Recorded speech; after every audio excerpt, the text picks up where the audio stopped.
임마누엘 교회 성도님들 굉장히 뵙고 싶었습니다. 왜냐하면 임마누엘 교회 성도님들이 스리랑카에 엄청난 사랑을 많이 보내주고 계셔가지고요. 꼭 한번 찾아뵙고 감사 인사를 드려야 되겠다 그렇게 생각했는데 또 오늘 이렇게 여러분들 만나 뵙고 또 인사드리게 돼서 너무 반갑습니다. 네. 저는 2010년에 45살에 스리랑카로 가서 하나님의 은혜로 지금 하나님이 기뻐하시는 가정교회 사역 열심히 하고 있습니다. 돌아보니까 지난 16년 돌아보니까 주님이 다 은혜로 인도하신 것 같습니다. 그래서 제가 스리랑카에 사역하면서 더더욱 깊이 깨달아가고 있는 교회와 가정의 중요성을 오늘 좀 이 시간에 여러분과 함께 좀 나누며 은혜를 받았으면 좋겠습니다. 네. 특별히 그 가정교회의 꽃은 사실은 이제 목자 컨퍼런스거든요. 그러니까 1년에 한 번 자신의 가정을 오픈하고 삶을 들여서 VIP 영혼 구원을 헌신하는 목자들이 1년에 한 번 한 곳에 모여서 하나님께 감사하고 또 말씀으로 은혜 받고 도전받아서 다시 영혼 구원에 힘쓰는 그런 귀한 행사를 2024년부터 임마누엘 교회 성도님들이 섬겨주시고 또 선교팀이 오셔서 간증도 나눠주시고 또 말씀도 나눠주셔서 우리 스리랑카 목자 목녀들이 좀 목장 사역에 지쳐 있을 때 큰 힘을 주시고 도전을 주셔서 지금도 우리 목자 목녀들이 영혼 구원하여 하나님 나라 이루는데 귀하게 헌신하고 있습니다. 그리고 또 그것뿐만이 아니라 작년에 11월 말에 사실은 스리랑카에 사이클론 폭풍이 일어가지고요 엄청난 재해가 임했었는데 또 임마누엘 교회 모든 성도님들이 십시일반으로 구제 헌금을 옛날에는 구제 연보라고 그러죠. 보내주셔가지고 6개 교회와 또 우리 또 재해 피해를 입은 이렇게 목자 목녀들 가정들이 집을 복구할 수 있었고요. 그래서 그들이 다시 또 힘을 내서 목장 사역을 하며 영혼 구원에 힘쓰고 있습니다. 다시 한번 귀한 사랑을 보내주시는 임마누엘 교회 모든 성도님들과 또 박성호 목사님께 진심으로 감사드립니다. 네. PPT 좀 띄워주세요. 오늘은 저는 성경적인 가족 공동체를 향한 하나님의 열심이라는 그런 제목으로 여러분과 함께 좀 말씀을 나누고 싶습니다. 우리 하나님은 이름이 많으시잖아요. 은혜의 하나님, 치료의 하나님, 또 어떤 게 있을까요? 사랑의 하나님도 있고요, 축복의 하나님도 있고. 왜 이렇게 하나님은 이름이 많으실까요? 그만큼 전지전능하신 하나님이시기 때문에 그런 것 같습니다. 그 중에서 저는 제일 좋아하는 것이 하나님은 우리를 축복하시길 기뻐하시는 하나님이시라는 것입니다. 하나님이 얼마나 우리를 축복하시길 기뻐하시는지 창세기 1장 28절을 보니까 이렇게 말씀하고 있습니다. 하나님이 그들에게 복을 베푸셨다 그렇게 말씀을 하세요. 인간을 창조하시고 제일 먼저 하나님이 그들에게 복을 베푸셨다고 말씀을 하시고요. 또 12장 2절과 3절에서 하나님이 믿음의 사람 아브라함을 택하신 후에 뭐라고 말씀하시냐면은 복의 근원, 축복의 통로로 그렇게 삼으시겠다고 약속을 하십니다. 그리고 민수기 6장을 보셔도 그다음에 또 신명기 28장을 보셔도 하나님이 얼마나 우리를 축복하시길 원하시고 기뻐하시는 하나님인가를 우리는 볼 수 있습니다. 여러분이 근데 하나님의 축복을 받길 원하시는데 중요한 것이 있습니다. 하나님은 우리를 개인적으로 축복하시는 것보다 공동체를 통해서 축복하시기를 굉장히 기뻐하시고 원하시는 하나님이라는 것입니다. 그래서 우리가 하나님의 축복을 누리고 평안의 삶, 승리의 삶을 살기 위해서는 우리에게 믿음의 공동체가 굉장히 중요합니다. 그것도 성경적인 가족 공동체를 이루는 것이 굉장히 중요합니다. 그래서 하나님이 우리를 축복하시기 위해 만드신 최초의 천국 기관이 있습니다. 여러분 잘 아시는 대로 최초의 천국 기관이 무엇인가 하면 바로 가족입니다. 하나님께서 창세기 2장 24절에서 가정을 만드실 것을 그렇게 명령하시고 이 가정을 통해서 하나님이 축복 주시기를 그렇게 작정하시고 지금도 그렇게 역사하시는 것 같습니다. 하나님은 창조사역 6째 날에 하나님의 형상을 따라 땅의 흙으로 우리 인간을 만드셨습니다. 그리고 창세기 2장 7절에 보니까 생명의 기운을 그 코에 불어 넣으셨더라고 말씀하고 있습니다. 이 생명의 기운이 우리에게는 굉장히 중요한 것 같습니다. 이 생명의 기운이 뭔가 하면 영어로는 스피릿입니다. 우리는 이 영을 통해서 창조주 하나님과 은혜의 하나님과 축복의 하나님과 소통하며 교제할 수 있습니다.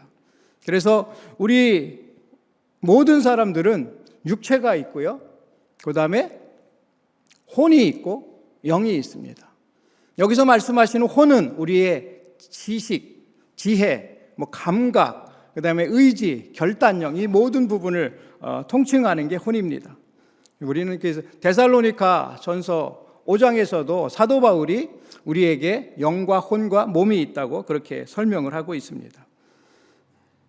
그런데 창세기 2장 19절을 보니까요, 땅의 흙으로 동일하게 하나님께서 짐승들과 새들을 만드셨지만 그들에게는 생명의 기운을, 영을 불어넣지 않으셨다는 것을 여러분 성경을 통해서 보실 수 있습니다. 그래서 동물에게는 몸과 약간의 지혜, 지식, 감각이 있는 그런 혼만 있는 것 같습니다. 그러면 왜 하나님은 인간에게만 영을 불어넣어 주시고 인간에게만 천국 기관인 가정을 허락하셨을까요? 제가 보니까 성경적인 가족 공동체인 가정을 통하여 하나님의 은혜와 사랑과 용서하심이 가득한 이 땅에 이루어진 천국의 삶, 축복의 삶을 살라고 하나님이 그렇게 우리에게 영을 허락하시고 또 가정을 허락하신 것 같습니다. 특별히 우리 예수 그리스도를 삶의 주인이요 또 그리스도로 구원자로 믿고 있는 우리들은 하나님의 특별한 부르심을 받은 사람들입니다. 하나님께서 우리를 택하시고 부르시고 예수 그리스도의 보혈을 통하여 우리의 죄를 씻겨주시기 때문에 우리가 예수 그리스도를 믿고 구원의 기쁨으로 이 땅에 삶을 살아가는 것 같습니다. 요한복음 5장 16절을 보니까 굉장히 중요한 말씀들이 여기에 좀 담겨 있더라고요. 그래서 여러분 같이 한번 우리가 읽어봤으면 좋겠습니다. 여기 스크린에 나와 있는 데를 한번 읽어주시면 좋겠습니다. 너희가 나를 택한 것이 아니라 내가 너희를 택하여 세운 것이다. 그것은 너희가 가서 열매를 맺어 그 열매가 언제나 남아있게 하려는 것이다. 그리하여 너희가 내 이름으로 아버지께 구하는 것은 무엇이든지 다 받게 할 것이다. 아멘. 이 말씀이 여러분 삶에 이루어지길 주님의 이름으로 축원합니다. 그럼 하나님은 왜 죄인인 저와 여러분을 택하셨을까요? 우리가 하나님 당신을 부인할 수도 있고 그 부르심을 거부할 수도 있는데도 말입니다. 제가 보니까 하나님이 죄인인 우리를 택하시고 부르신 이유는 여기 5장 16절에 나와 있는 것처럼 열매 맺는 삶을 살도록 하기 위함인 것 같습니다. 근데 그 열매 맺는 삶이 한 번으로 끝나는 삶이 아니라 지속적으로 열매를 맺는 풍성한 삶, 축복의 삶을 이 땅에 우리가 살면서 누리도록 하시기 위하여 하나님께서 친히 죄인인 저와 여러분을 택하셨다고 말씀하고 있습니다. 여러분 믿으십니까? 네. 그런데 요한복음 5장 16절에서 말씀하시는 열매는 어떤 개인에게 주시는, 개인의 성공과 성취를 위하여 주시는 축복보다는 그리스도를 주로 고백하는 믿음의 공동체에게 주시는 축복이라는 것을 우리는 알아야 됩니다. 다시 말하면 우리의 가정이 주님이 원하시는 성경적인 가족 공동체를 이루어 나가며 하나님께서 주시는 은혜와 축복을 누리고 그 주신 은혜와 축복을 세상에 전하며 선한 영향력을 끼치는 삶을 사는 것이 바로 지속적으로 열매를 맺는 삶이 아닐까 그렇게 생각합니다. 그래서 하나님께서 하나님께서 우리를 택하시고 부르신 1차적인 목적은 무엇인가 하면 하나님의 은혜와 사랑과 용서하심이 가득한 이 땅에 실현된 우리가 누리고 체험하고 경험할 수 있는 작은 천국, 성경적인 가족 공동체를 통하여 우리가 풍성한 축복의 삶을 살도록 하시기 위함인 것을 여러분 믿으시기 바랍니다.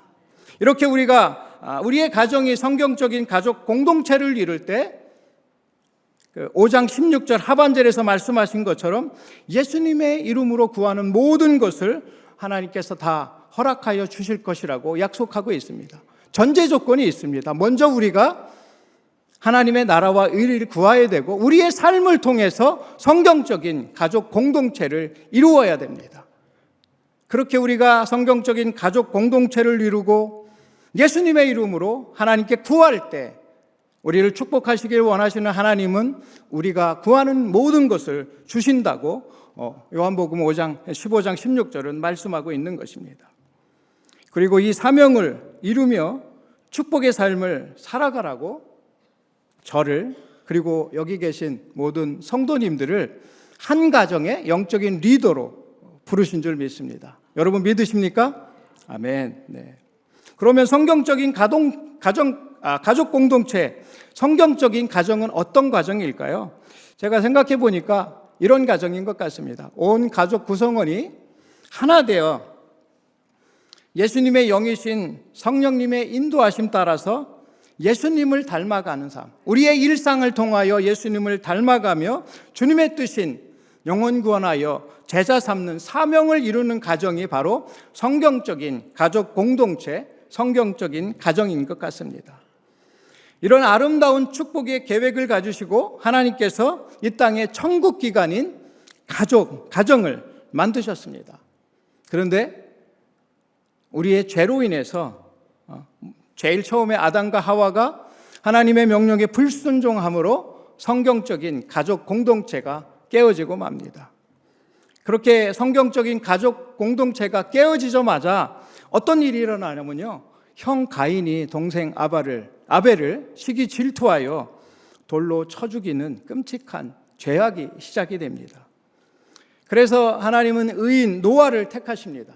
그래서 홍수 심판 후에 노아 가정을 통해서 새로운 성경적인 가족 공동체를 이루시기를 원하셨습니다.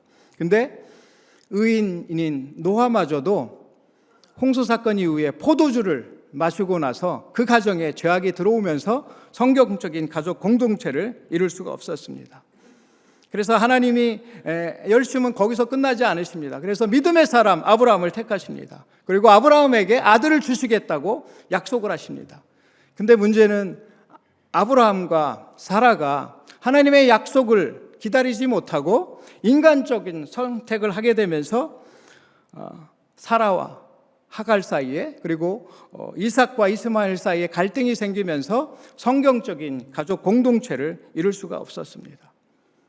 그래서 하나님께서 성경적인 가족 공동체를 이 땅에 이루시고 성경적인 가족 공동체를 통하여 우리를 축복하시기 위하여 마지막으로 택한 것이 믿음의 민족인 이스라엘 민족이었습니다. 근데 이스라엘 민족마저도 계속되는 불순종과 우상숭배와 죄악으로 인해서 성경적인 가족 공동체를 이룰 수가 없으셨습니다. 그래서 하나님은 말라기 선지자 이후에 400년간 침묵을 하십니다. 이런 성경적인 역사를 통하여 볼 때 우리가 깨달을 수 있는 것은 죄인인 우리의 인간을 통해서는 하나님이 그토록 간절히 이루시길 원하셨던 성경적인 가족 공동체, 성경적인 가정을 이루실 수 없다는 것입니다. 왜냐? 우리가 다 죄인이기 때문에 그렇습니다. 그러나 감사하게도 우리를 축복하시길 원하시는 하나님은 400년간 침묵은 하셨지만 여전히 성경적인 가족 공동체를 이 땅에 세우시기 위하여 결정적인 전환점을 준비하십니다. 그것이 바로 교회입니다. 성경적인 가족 공동체, 즉 하나님의 은혜와 사랑과 용서하심을 충만히 누리며 이 땅에서 행복의 삶, 축복의 삶, 승리의 삶을 살아가도록 하나님께서 우리를 인도하시기 위하여 택하신 것이 바로 두 번째 천국 기관인 교회인 것입니다.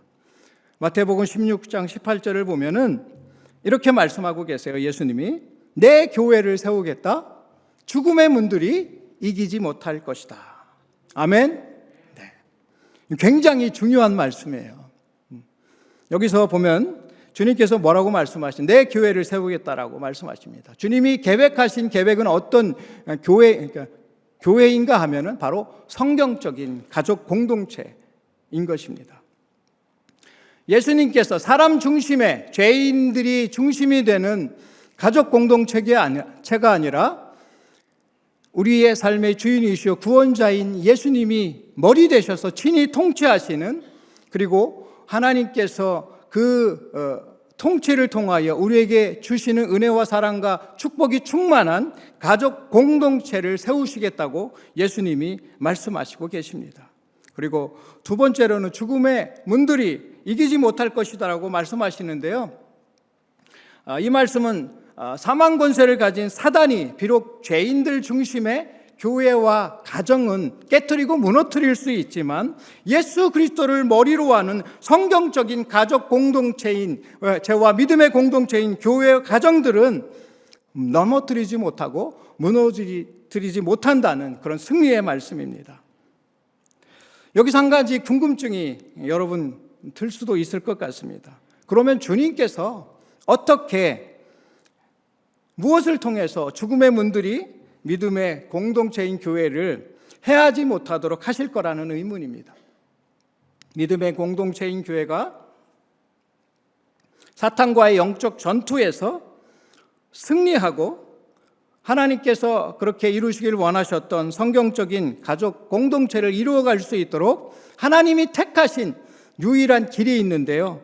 바로 하나님의 영이시고 예수님의 영이신 성령님의 내주하심과 역사하심입니다. 아멘. 네. 그래서 예수님은 공생의 기간 동안 제자들에게 계속 성령에 대해서 말씀을 하셨습니다. 설명을 하셨습니다. 그리고 제자를 만들라는 사명을 주신 후에서 거듭해서 예수님의 영이신 성령님의 내주하심을 굉장히 강조하셨습니다. 그리고 마침내 예수님께서는 사도행전 1장 8절에서 위대한 선교적 선포를 하십니다. 여러분 잘 아시는 대로요, 성령이 너희에게 내리시면 너희는 능력을 받고 예루살렘과 온 유대와 사마리아에서 마침내 땅끝까지 이르러 내 증인이 될 것이다. 성령께서 우리에게 내주하시고 역사하실 때 우리가 예수 그리스도의 증인이 돼서 땅끝까지 이룰 수 있고, 그렇게 성령의 인도하심 따라서 우리의 가정을 하나님의 축복과 은혜와 용서하심이 충만한 성경적인 가족 공동체로 이룰 수 있다는 것을 이 말씀을 통하여 우리는 믿을 수 있습니다.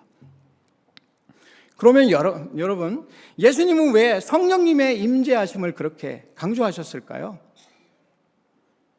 교회를 통해서 하시겠다고 하셨는데 왜 그렇게 성령의 임재를 강조하시고 승천하시기 전에도 제자들에게 예루살렘에 가서 성령이 내리실 때까지, 임재하실 때까지 기다리라고 말씀하셨을까요? 왜냐하면 좀 전에도 제가 말씀드렸지만 우리 인간들 중심으로는 하나님이 그토록 원하시고 예수님이 꿈꾸셨던 성경적인 가족 공동체를 이룰 수 없기 때문에 그렇습니다. 성령의 임재하심과 역사하심 없이는 절대로 예수님이 꿈꾸셨던 성경적인 가족 공동체를 이룰 수가 없습니다. 오직 하나님의 영이시고 예수님의 영이신 성령님의 역사하심을 통해서만 영혼들이 예수님을 구원받을 수 있고, 한 영혼이 삶을 극적으로 변화되어 그리스도의 제자로 살아갈 수 있고, 깨어진 우리의 가정이 성경적인 가족 공동체를 이루고 하늘의 은혜와 축복을 누리는 삶을 살 수 있음을 여러분 믿으시길 바랍니다. 할렐루야. 이렇게 하나님께서는 성경적인 공동체인 가정을 이 땅에 이루시기 위하여 열심을 지금도 내고 계십니다. 그리고 그 성경적인 가족 공동체를 통하여 우리를 축복하시기를 지금도 그렇게 간절히 원하시고 소망하고 계십니다. 그 성경적인 가족 공동체를 이루시기 위하여 하나님께서 이 땅에 세우신 두 번째 천국 기관이 바로 교회입니다. 근데 여기서 저는 또 하나 의문이 들더라고요. 왜 하나님은 그러면 당신이 직접 성경적인 가정을 다시 세우겠다고 말씀 안 하시고 성령님이 역사하시는 교회를 세우겠다라고 말씀하셨을까 였습니다. 하나님은 말씀으로 우주 만물을 창조하신 능력의 하나님이십니다. 말씀으로 얼마든지 우리의 가정을 성경적인 공동체로 그렇게 이루실 수 있는데 왜 교회를 만드셨을까? 그렇게 생각해 보니까 중요한 의미가 하나 있더라고요. 예수님의 영이신 성령님이 역사하시는 교회가 바로 우리의 깨어진 관계를, 우리의 무너진 가정을 다시 회복시키시는 영적인 모태, 영적인 인큐베이터이기 때문에 그런 것 같습니다. 성령님이 역사하시는 교회가 왜 우리의 가정을 회복시키고 우리의 깨어진 관계를 회복시키는 영적인 모태, 영적인 인큐베이터인가 제가 봤더니요. 첫째, 교회가 우리에게 진리와 복음의 기준을 명확히 제시해 주시더라고요.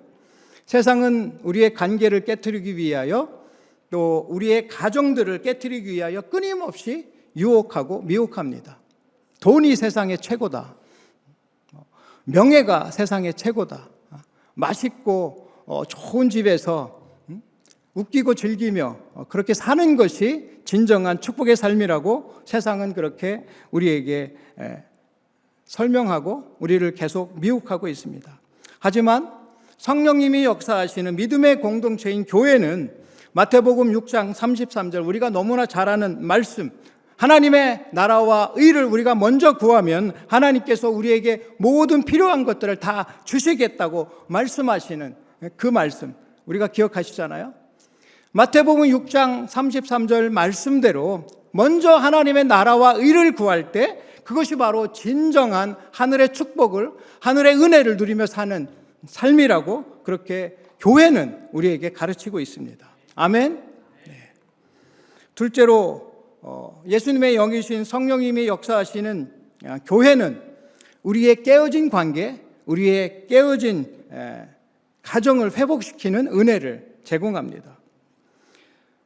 세상은 우리들의 관계를 그리고 가정을 깨뜨리려고 끊임없이 유혹하고 미혹하고 또 역사합니다. 하지만 성경적인 믿음의 공동체인 교회는 성령님의 역사하심을 통하여 우리의 깨어진 관계를 회복시키시고 우리의 낮아진 자존감을 높여주시고 또 무엇보다도 우리의 깨어진 가정을 하나님이 축복하시길 원하시는 성경적인 가정 공동체로 세우는 그래서 그 세워진 가족 공동체를 통하여 하나님의 은혜와 사랑과 용서함을 충만히 누리는 이 땅에 이루어진 천국의 삶을 살도록 인도하신다는 것입니다. 교회를 통해서 우리의 깨어진 가정을 성경적인 가족 공동체로 이룰 수 있음을 여러분 믿으시길 바랍니다.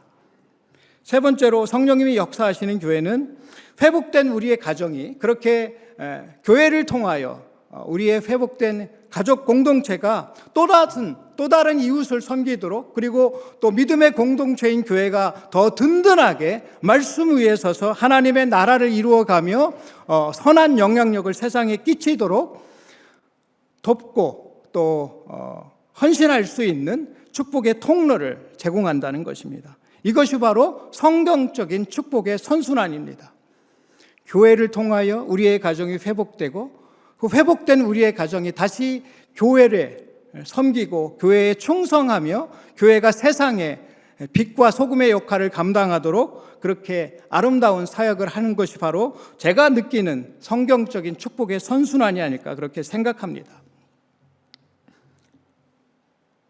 우리의 가정을 하나님의 은혜와 사랑과 용서하심이 가득한 성경적인 가족 공동체로 이루는 가장 성경적인 교회의 모델이 바로 저는 신약교회라고 믿고 있습니다.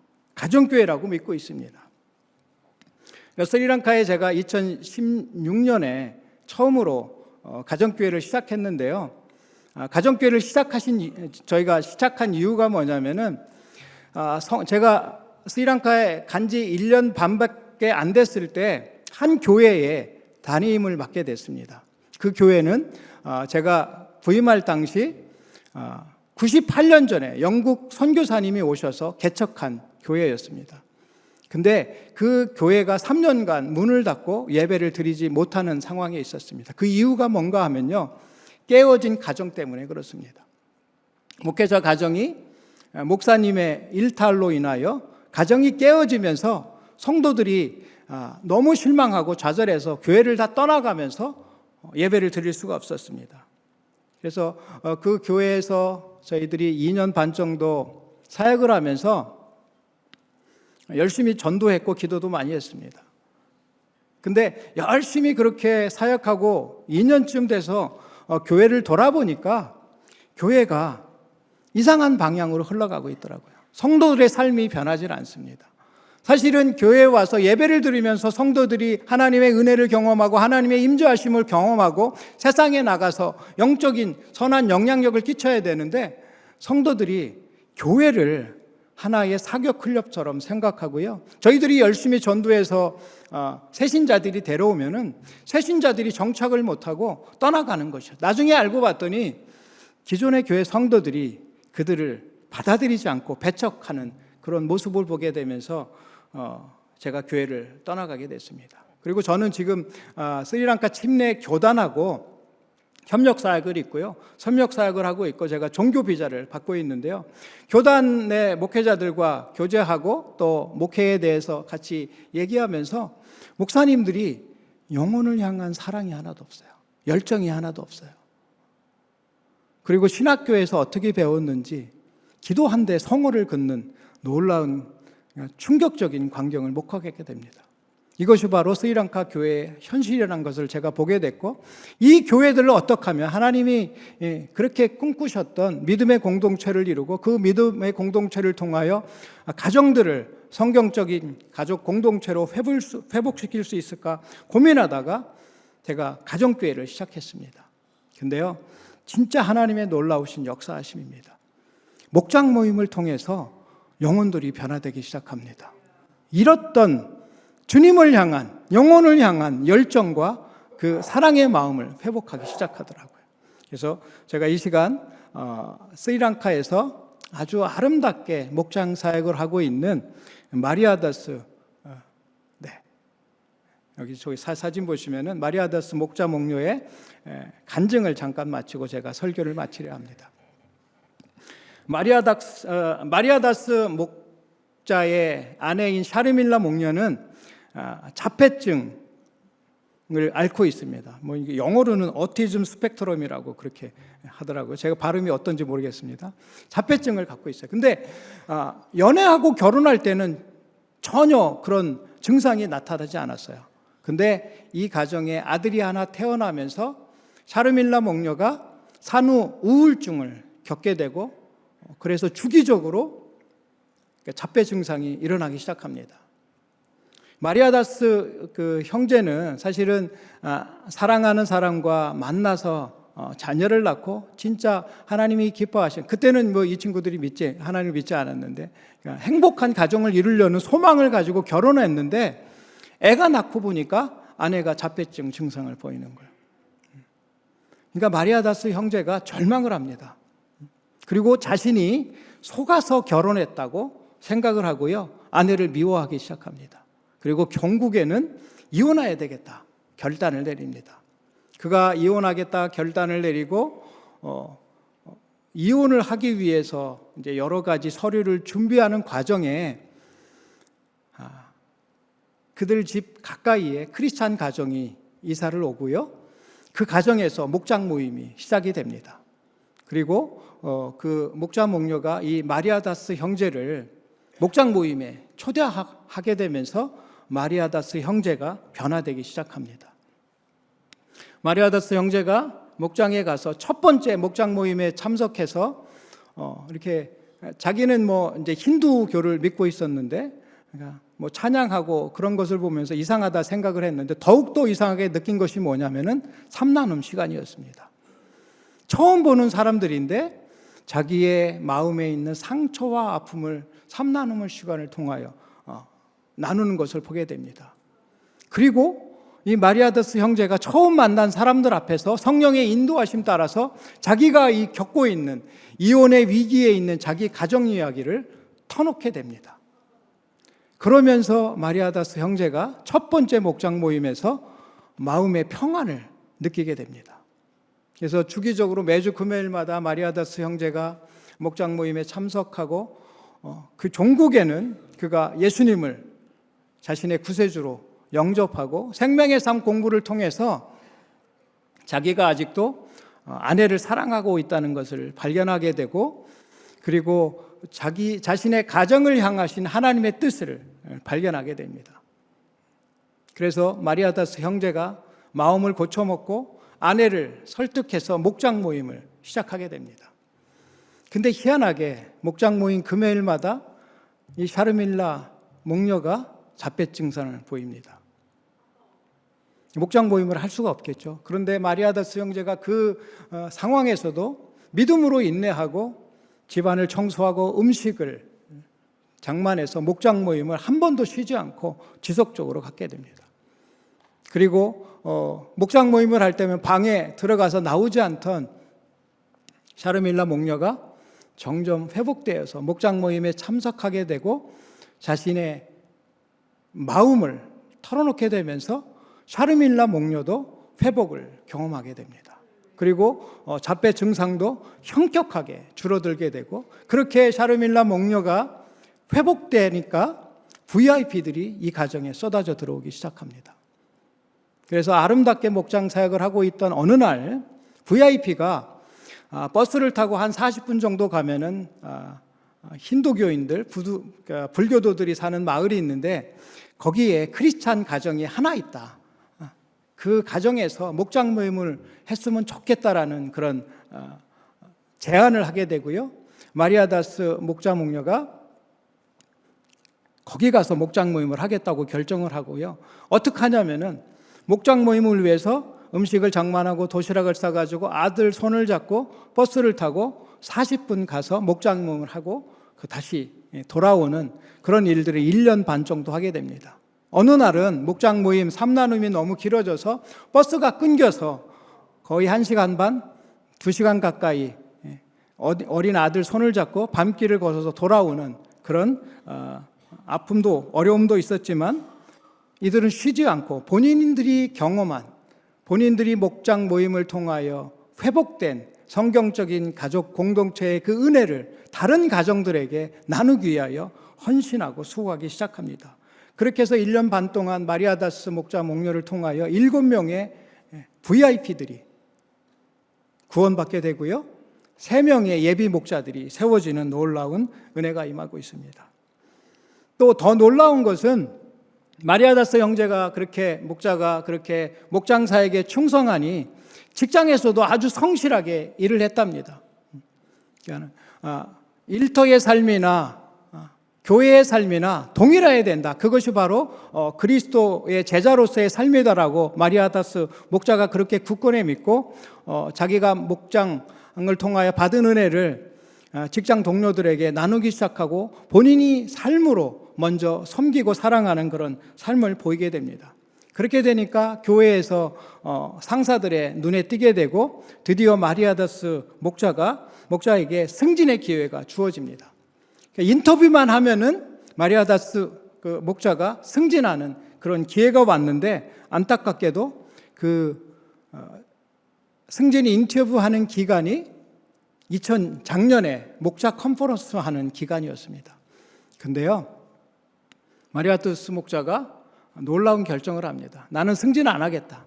목자 컨퍼런스 참석해서 은혜 받고 도전받고 하나님이 나에게 주신 목장 사역 더 아름답게 이루어 가겠다고 결정을 하고 목자 컨퍼런스에 참여를 하게 됩니다. 결국 마리아다스 형제는 어떻게 됐을까요? 그랬으면 너무 좋았을 텐데 인터뷰를 안 했기 때문에 승진을 못했어요. 근데 마리아다스 목자가 그렇게 승진의 기회를 내려놓고 목자 컨퍼런스에 참석하면서 그 목자 컨퍼런스에 참석한 250명의 목회자들, 목자 목녀들이 큰 도전을 받습니다.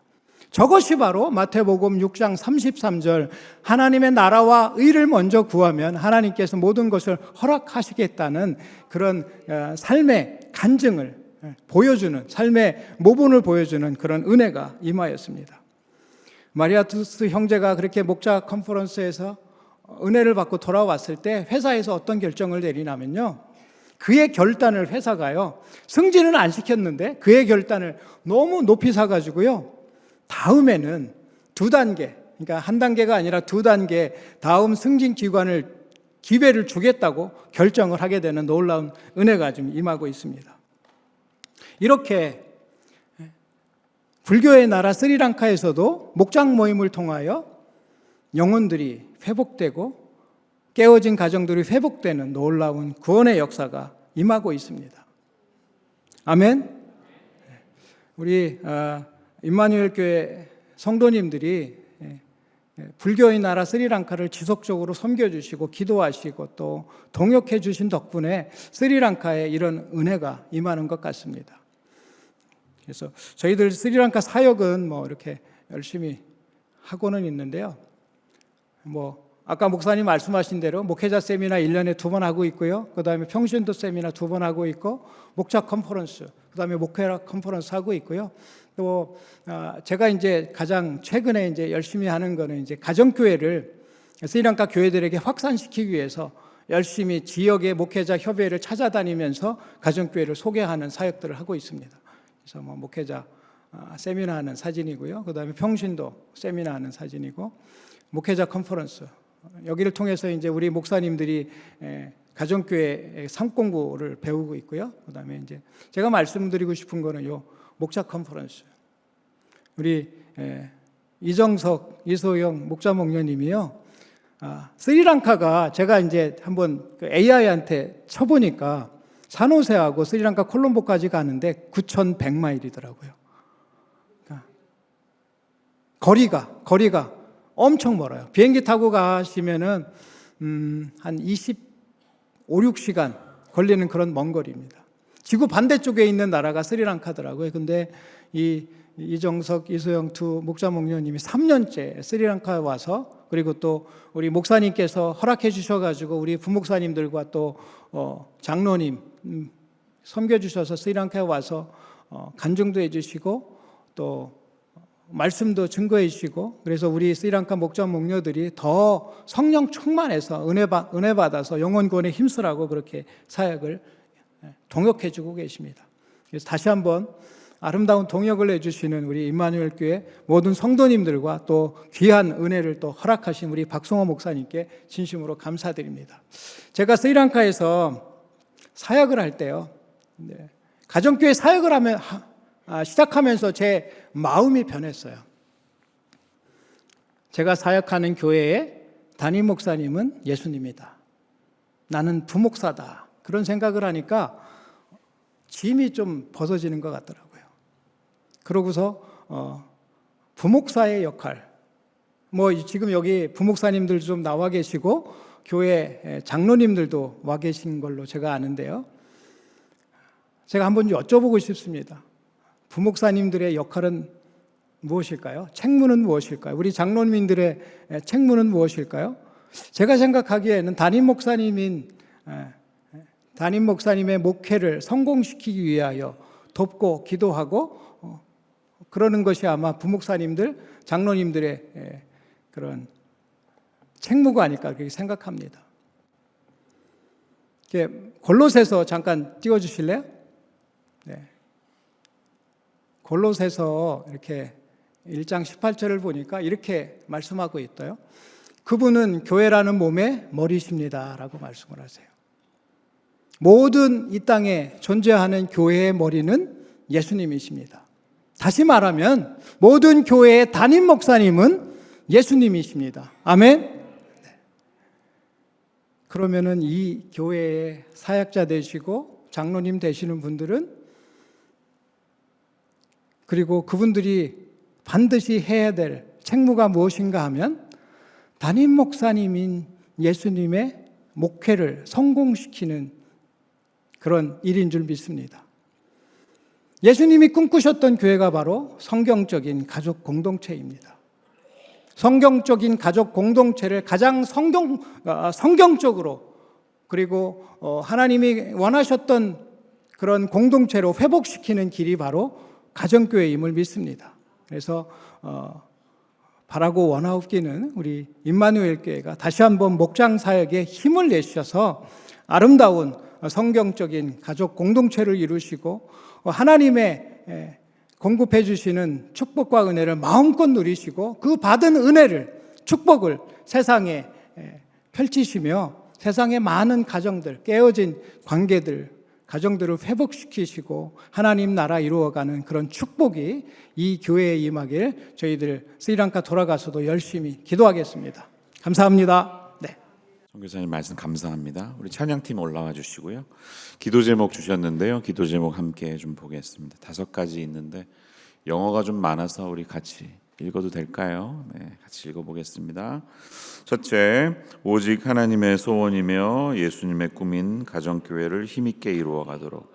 두 번째, Save 스리랑카 2030, 현재 3%인 그리스도인 수를 2030년까지 6%로 부흥 비전을 모든 스리랑카 교회들이 품고 기도하며 영혼 구원에 힘쓰도록. 세 번째, Plant 500 house churches in unreached village by 2030. 복음이 전파되지 않은 35,000개 마을에 2030년까지 가정교회 목장 500개를 개척해서 비전 성취를 위해 모든 스리랑카 교회와 성도들이 연합하도록. 아멘. 4번 한글로 읽겠습니다.